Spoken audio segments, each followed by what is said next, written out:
እኔ ቢያንስ ንስሐ ገብቻለሁ። አሁን በኋላ ማጨወረር አይቻልም።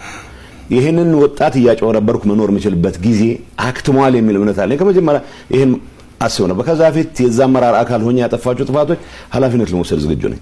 ይሄ አመራር ግን ጦርነት ውስጥ ገብተን የሁሉ ጣጣ ከተፈጠረ በኋላ በመቶ ሺዎች የሚቆጠር ሰው ካለቀ በኋላ የሰላም አጋጣሚ ተጠቅሞ ሰላሙ መስዋዕትነታችን የመጣ ነው። ሰላማችንን ማስጠበቅ መቻል አለብን። ሰላማችንን ለማስጠበቅ በየጊዜው መሞት የለብንም።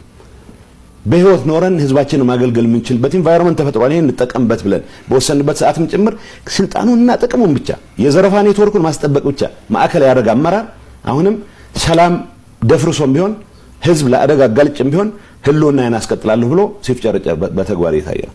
ይሄን አስተሳሰብ ይዘህ ነገ ተነገ ወዲያ መቀጠል አይቻልም ብቻ ሳይሆን አሁን የትግራይ ወጣት ደርሶበት ባለ የንቃት ደረጃ በፈለከው መልኩ ምክንያቱም ከእንደዚህ አይነት መከራ ሊያወጣህ ብቻ ሳይሆን ወደ ሌላ መከራ ሊያስገባህ የሚችል ሊደርሺፕ በምን ማጂክ በምን ተአምር ነው አመራር ብለህ ይዘው ልትቀጥል ነው ይችላል። ይሄንን ነገር ማስተካከል ባልቻልክበት ሁኔታ ህወሓትም አንድ አመት መቀጠል አይችልም፣ 2 አመት መቀጠል አይችልም።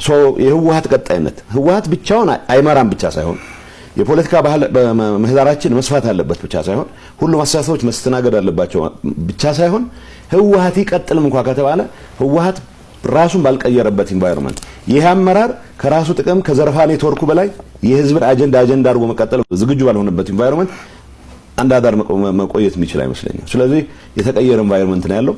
እንዳልኩህ ግን በዚህ ጥቅል ፍረጃ ምክንያት ህዝባችን ያየው መከራ በፍጹም መካድ የሚቻል አይሆንም። ለገሌ በሚባል የሚተው ጥፋት አይደለም። አሁን እኔ ቅድም ያነሳው ለኦርዌል ፕሮቴክቲቭ ስቱፒዲቲ አዎ የራስ ሰው ያጠፋው ጥፋትና ሌላ ሰው ያጠፋው ጥፋት በሚል ልትፈርጁ አትችልም። ህዝብ ላይ የሚደርስ ማንኛውም ጥፋት ፈጻሚው ማንም ይሁን ማን ጥፋት ነው። ስለዚህ ሁለቱም ፍረጃዎች የራሳቸው አደገኛ በትር አሳርፈዋል የትግራይ ህዝብ ላይ የሚል ማየት